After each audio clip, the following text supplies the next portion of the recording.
Station 9 is in service.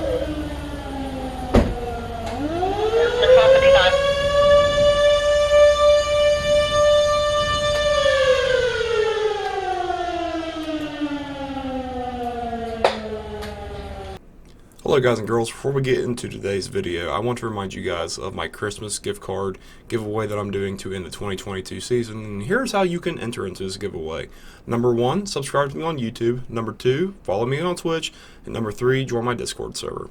Once you do all 3, you're automatically entered. Winners will be chosen on a live stream sometime before Christmas. Links to all 3 of these social platforms can be found down below. So let's get into today's video about the old fire siren.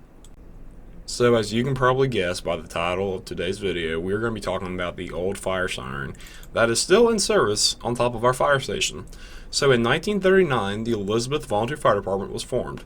At the time, the only way for firefighters to be alerted of an emergency was the town fire siren. The county jail was who you would call if there was an emergency such as a fire. You dialed 4222. Remind you, at the time, the only emergencies the fire department ran were in town of Elizabeth, and it had to be on fire, plus you only dialed 4 digits on your rotary phone compared to the 10 digits you dialed on your cell phone now. It was several years later before the whole county was covered and we began running other emergencies, such as car wrecks. So the call would come into the county jail, and the jailer would write down the information that the person having the emergency would be able to provide. After hanging up from the caller, he would run to the front of the courthouse where there was a button to press for the fire siren. At this point in time, the fire siren was on top of the courthouse, not on top of the fire department.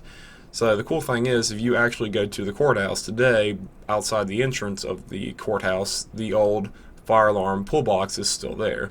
Essentially, it's just something that you would see in a commercial building for a pull alarm, but just in a metal box. So the firemen would gather at the fire station, they'd get into the fire truck, they would drive to the fire truck to the front of the courthouse, and that is where the jailer would come out, be outside standing to give them the information of the call.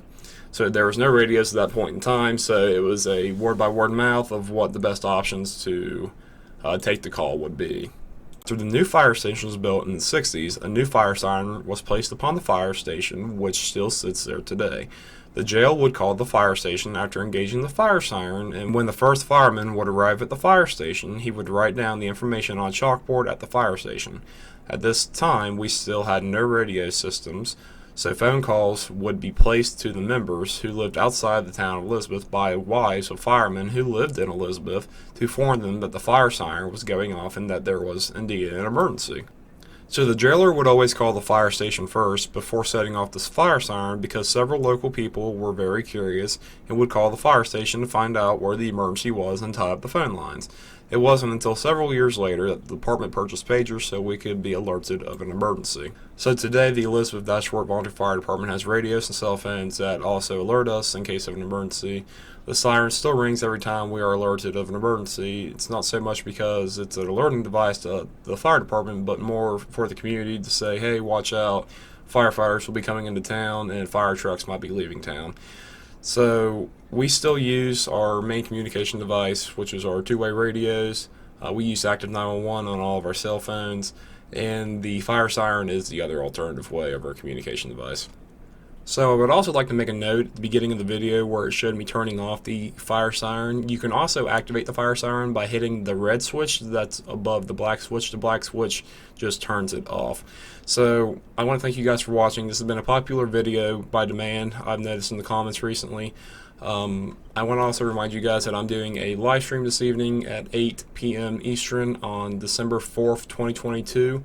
So come join me on twitch.tv/Nathaniel, Texas. Don't forget about my giveaway. Guys, thank you so much. If you want to see more videos like this, let me know down the comments below. Don't forget to leave a like and subscribe, and I will be seeing you guys in the next one.